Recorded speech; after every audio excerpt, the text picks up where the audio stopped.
Alors, je suis Pierre Murat du journal Télérama, je m'occupe de la rubrique cinéma. Et voilà, je suis ravi que vous ayez bravé pas mal de difficultés pour être là avec nous. Oui, j'aimerais bien si ça marche. En fait, le micro, il ne marche pas. Allô. Allô, allô. Ah, oui, non. Bon, je vais essayer de parler comme ça, en forçant un peu. Donc je disais que je m'appelle Pierre Murat, je suis responsable de la rubrique cinéma de Télérama. Je vous remercie d'être venu à cette avant-première. Et merci. Et voilà, je voulais vous dire simplement le choc que j'ai eu il y a combien 2 mois. J'ai vu ce film. Voilà, ça y est, ça marche. J'ai vu ce film j'ai eu la chance de voir ce film il y a 2 mois. Et dès que je l'ai vu, je me suis dit, je voudrais en faire une avant-première. Télérama, parce que c'est un film qui m'a littéralement ébloui. Alors, je suis fier et content de vous présenter la réalisatrice du film, Léa Fener, et une des interprètes principales, Adèle Haenel.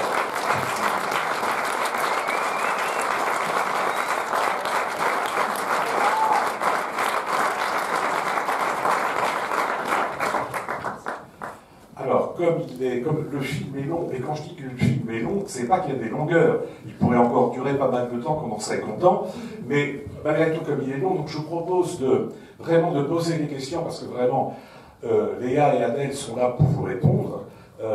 Donc, pas de timidité.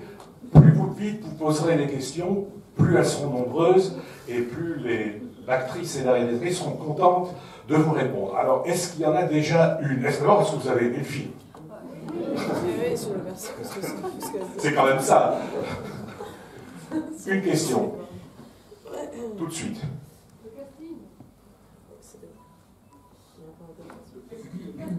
Le casting, point d'interrogation, c'est ça? Pourquoi ce casting? Pourquoi cette histoire?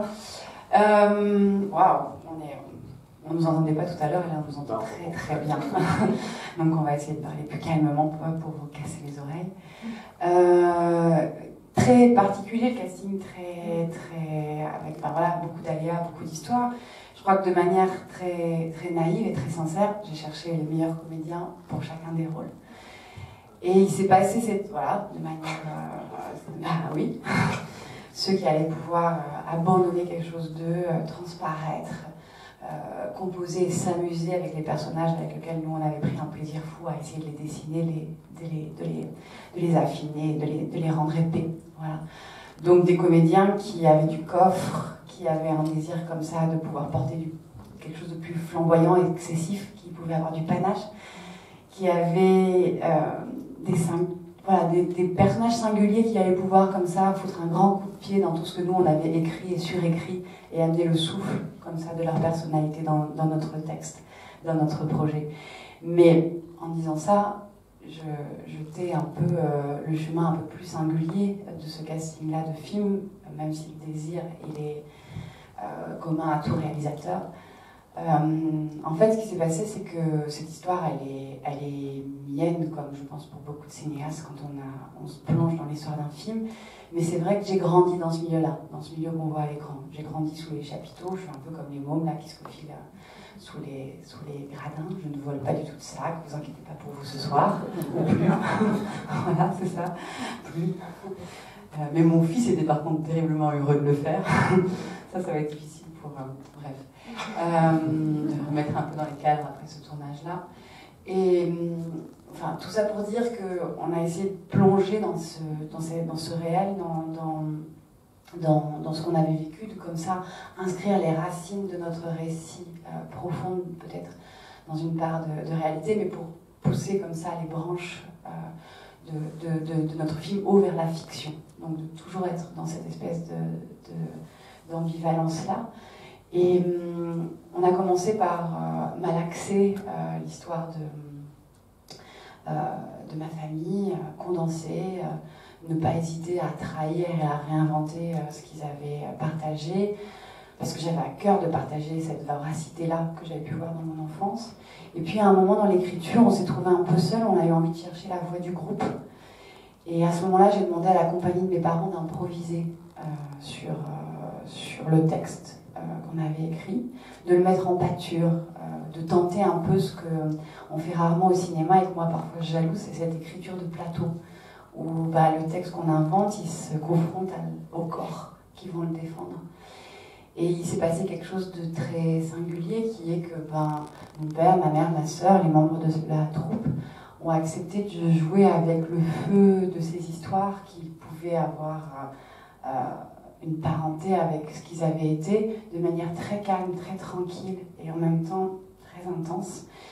Et ça, c'était le premier pari du film. Au fur et à mesure de ces improvisations, je me suis dit, je veux jouer avec ce feu-là, je veux les embarquer dans ce projet-là. Et donc, celui qui est vociférant avec son François, c'est mon père. Celle qui est à nu sur la terrasse, c'est ma mère. Est-ce que c'est compliqué quand même de diriger dans des scènes comme ça, c'est pas... Non mais ça c'était une sacrée journée de tournage, ça, le jour où je l'ai mis la fois. Oui. Et puis en plus il y avait un truc aussi en plus, c'est que c'était la même journée, on a pour des histoires de raccord, versé une boîte de couscous garbite sur la tête de mon directeur de production. Voilà, en lui écrasant tout, parce que c'est celui qui crie pas la vaisselle, ce qui ressemble beaucoup à son métier. Et voilà, c'était une journée dont on était très fiers en termes de cinéma, tout d'un coup avoir cette ambivalence, cette largeur et puis cet amusement, parce qu'on avait beaucoup à cœur ça, nous, sur le tournage. Est-ce que c'était compliqué? C'est toujours compliqué d'accompagner des comédiens. Mais cela particulièrement? Non. Non, vraiment. Déjà, parce qu'on n'aurait jamais fait ça si nos relations n'étaient pas apaisées avant le tournage. On n'aurait jamais fait ça si c'était une idée de régler des comptes. C'était pas du tout l'envie.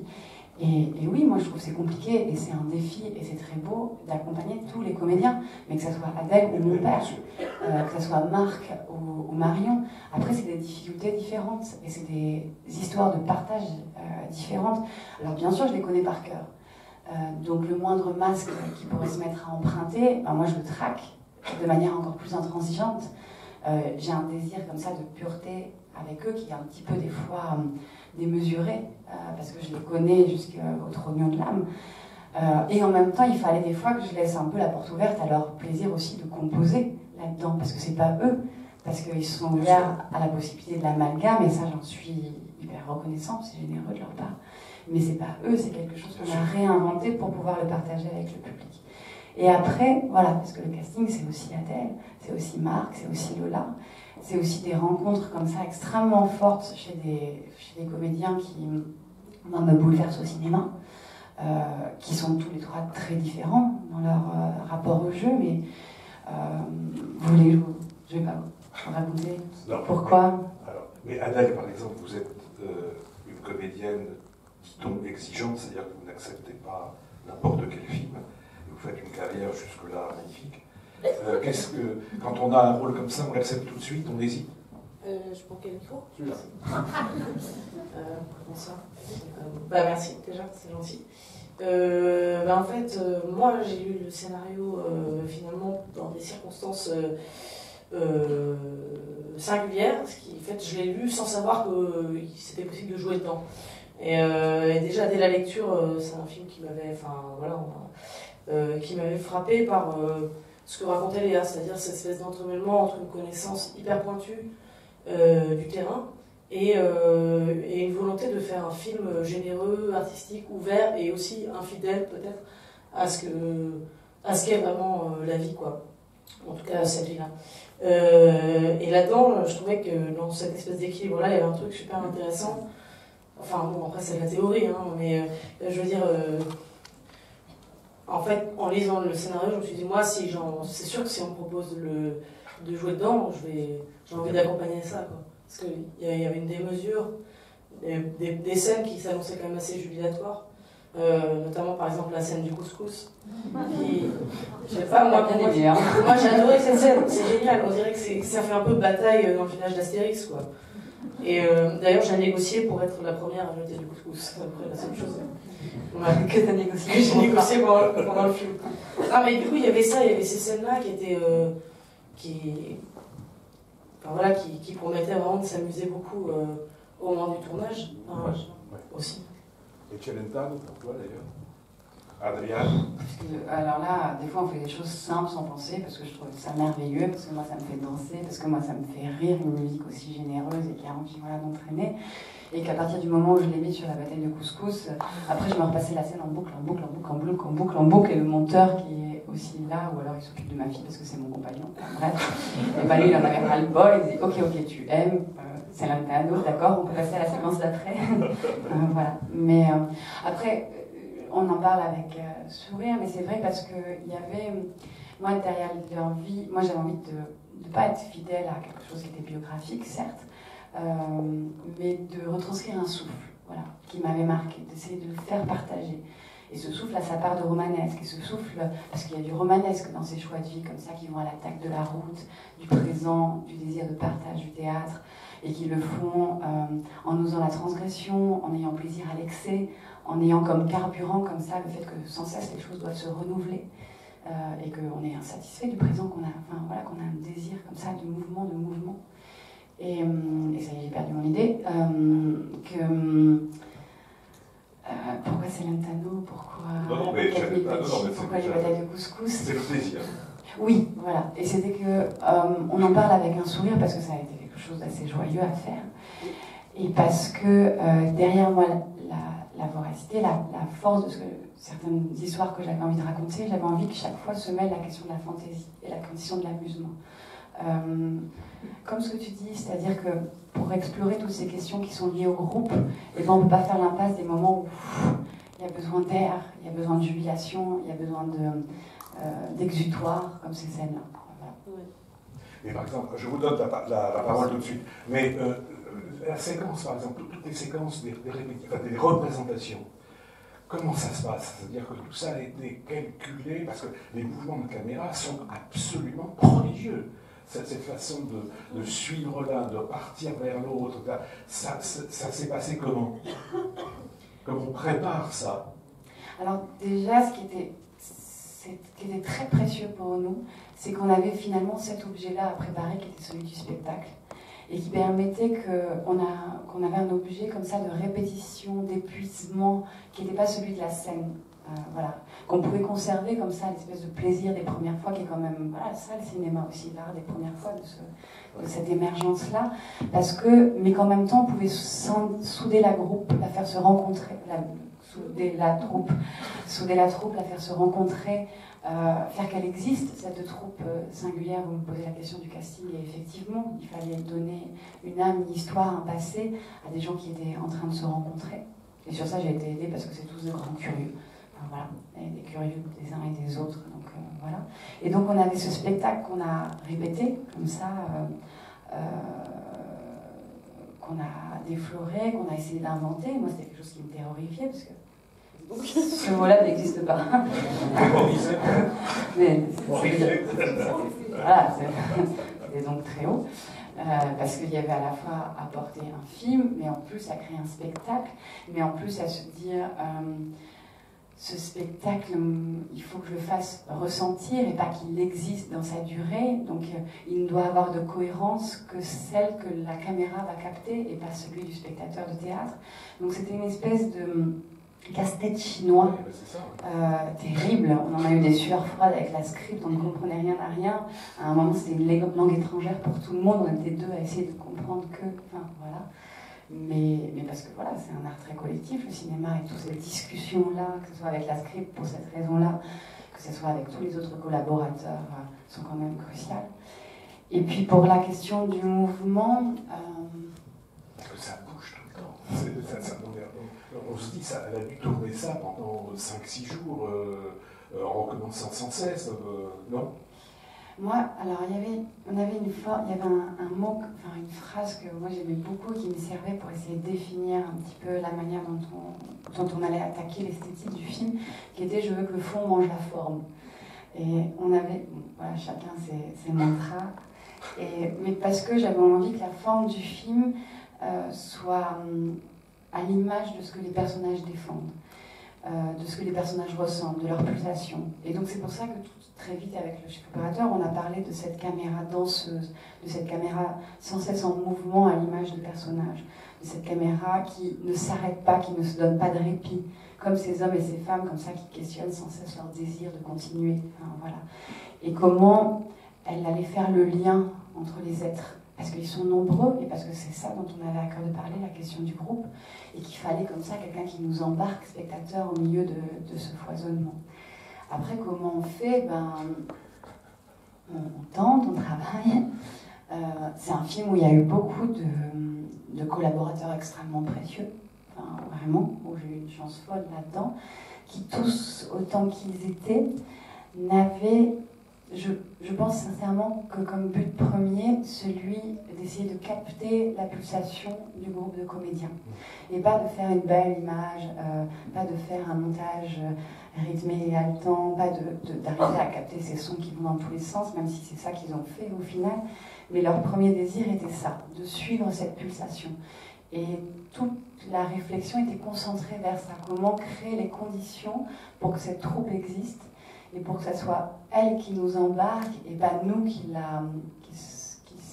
serions comme ça, comme une arène, avec eux qui sont au péril au milieu comme une corrida. Non, nous on voulait que ce soit eux le lead de leur, enfin voilà, leur battement de cœur, voilà. Et après, c'est plein de choses très différentes.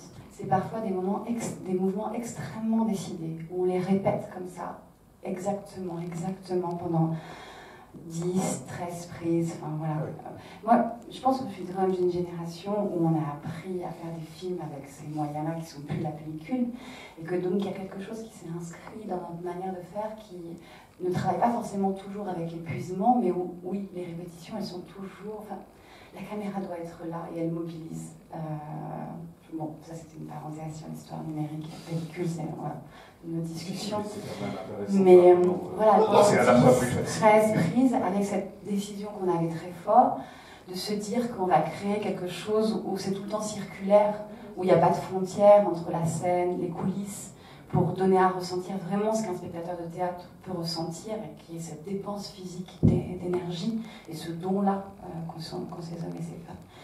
Et après, il y a eu certains moments assez magiques sur le tournage, où à force de décision, à force de répétition, tout d'un coup on arrivait à une qualité de présence des comédiens. Ils étaient là, tous ensemble, ils étaient 15, donc c'était pas une mince affaire, avec des enfants, avec des oies, bref. Enfin les oies, c'est pas grave si elles n'étaient pas présentes ou pas, c'est pas grave. Voilà. Mais ils étaient là tous présents, et à ce moment-là, parfois, nous on osait se laisser submerger par ce qu'ils pouvaient tout d'un coup proposer. Et on ne coupait plus, et on suivait. Et donc c'était cette alternance-là, entre des choses extrêmement décidées, et des moments où, parce qu'il y a une intuition, une écoute, une discussion entre nous, équipe technique, on accepte de se laisser submerger par le souffle du groupe. Mais c'est des travaux de mise en condition, évidemment. Et pour une comédienne, c'est... Peut-être que la fin... Oui, je promets, après je parle plus. Mais une comédienne, justement comme vous, ça, c'est difficile de se mettre dans cette sensation, cette difficulté, de ces répétitions, cette intensité, de proposer quelque chose. Est-ce que c'est compliqué ou vous aimez ça? Non, en fait, ce qui était vraiment agréable, je ne suis pas sûre d'avoir tout à fait saisi la question, mais c'est ça, oui. Non, enfin, moi, ce que j'adorais dans le film, c'est tout le fait que c'était ludique et que c'était aussi, bon, comme vous l'avez vu, un film sur le théâtre, donc pour nous autres comédiens, à la lisière des deux. Et je trouvais ça hyper agréable de faire des personnages, une espèce de mise en abîme, de personnages qui jouent à jouer. Et moi, alors, ça me... Je sais pas, je trouve ça génial, c'est comme une espèce de double personnage, comme un Rubik's Cube. Bon. Voilà. Sur la dynamique collective, en fait, ce qui était assez challengeant pour moi, c'était qu'il y avait des comédiens qui venaient de plein d'horizons, et notamment du théâtre de rue, par exemple. Le théâtre de rue, c'est quelque chose qui m'impressionne beaucoup. Quand je suis pris à partie par des comédiens, quand j'étais pris à partie par des comédiens de théâtre de rue, ça pouvait toujours un peu m'angoisser, parce que je me dis, comment est-ce qu'ils osent faire ça? À la fois, je me dis, j'aimerais pas faire ça, et en même temps, je me dis, j'aimerais bien faire ça. Enfin, c'est un peu entre les deux. Et surtout, j'avais le sentiment dominant, c'est la peur. Parce que c'est des gens qui osent se mettre dans les endroits où on les attend pas, les arrêts de bus, peu importe, dans la rue, de manière générale. et qui font de là, qui créent un espèce de micro-centre d'intérêt, voilà, par le spectacle qu'ils vont faire. Moi, j'ai toujours été protégée par le fait que, bon, voilà, on fait un film, donc maintenant c'est toi qu'on regarde, on fait une pièce, et c'est toi qui monte sur scène. Et j'étais toujours protégée par le lieu. Et donc de ça, de ces rencontres-là avec des comédiens de théâtre de rue, en fait, une fois la peur un peu peut-être pas dépassée, mais c'est hyper nourrissant ce que disait Léa, il y a des propositions, beaucoup de propositions d'acteurs, finalement d'impro aussi dans le film, qui sont menées en grande partie aussi par ces comédiens dont l'improvisation est quand même la nourriture première, quoi. Voilà. Après l'impro, juste pour dire ça, l'impro c'est comme un casse de banque, hein. C'est quelque chose où, oui, enfin, où la préparation d'un hold-up, quoi. C'est quelque chose où... Ça se prépare. Voilà, non, mais on est dans une pièce noire qui n'a rien à voir avec la scène, on répète, on se donne des billes, on se donne des idées, on se nourrit, on travaille ensemble. Et puis tout d'un coup, oui, il y a de l'inattendu, il y a de l'adrénaline, et il faut que les gens aient à cœur de se nourrir de cet accident. Mais voilà, il y a quand même quelque chose d'une grande préparation. Non, mais oui, mais l'adrénaline est quand même différente. Et moi, je sais que pour moi, ça a été une des choses, un choc, quoi. Ça, c'était fort. Et voilà. Enfin, je ne sais pas si vous avez des questions. Si, des questions, je suis sûr. Il y a un micro qui doit se...